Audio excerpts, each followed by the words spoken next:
رت گران محترم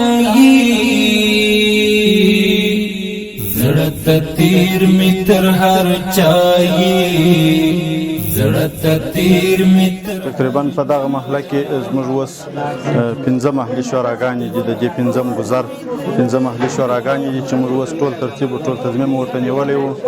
د مکمل کار نهایي پای ته ورسېدی، رئیسانو معاونینو ټول ترتیب انشاءالله پای ته ورسېدی. د دې د زموږ دا هدف اخلو چې زموږ حق و حقدار ته ورسېږي. باید نور په دې 15 ګذر په دې شوراګانو کې ډېر مشکلات مخکې موږ ته مخته راتله. اوس به انشاءالله تعالی نور داسې مشکلات نه راځي. بس داسې دوی ټول هم داسې خلک راته ټاکلي دي چې هغه ټول مستحق خلک دي د دې کار، که رئیسان دي، که معاونین دي، که منشیان دي.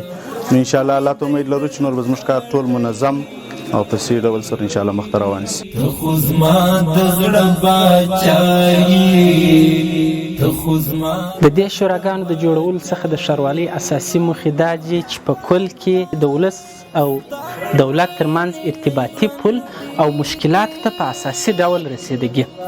لکه څرنګه چې تاسو پوهیږئ چې کله په ولس کې د ولس ترمنځ خلک انتخابیږي او بیا هغه کار د ولس د صادقو افرادو په توسط خپل ولس ته کیږي، نو طبعا معنی دا ده چې موږ خپلو هدفو ته نږدې کیږو. طبعا په ځینو شوراګانو کې چې پخوا جوړې سوي وې دا موارد وه او د دې احتمال هم شته چې بیا به هم پېښ شي. لکه څرنګه چې اوس تاسو په خبرو کې واورېدل، موږ ټوله ولس ته وویل که په هر محل کې دغه شی ولیدل سو، کندهار ښاروالي د عدالت د راوستو دپاره کار کوي او هغه کس چې دغه چاره یا بې عدالتي په وجود راوړې ده هغه به د پتن د موقع څخه ایسته او د اصولو مطابق به سزا وي.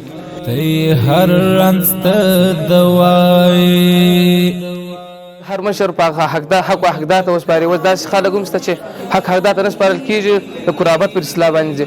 د موږ مشران ته هم دا هیله ده چې داسې شورا شفافه شورا جوړوي د ښاروالۍ د خوا څخه، د مسؤلینو د خوا څخه، د رئیسانو د خوا څخه، چې هر سړي ته خپل حق وسپاري، پر داسې طریقه وسپاري چې د هغه د حق مستحق وي. د زړه واک مې دی درکړ.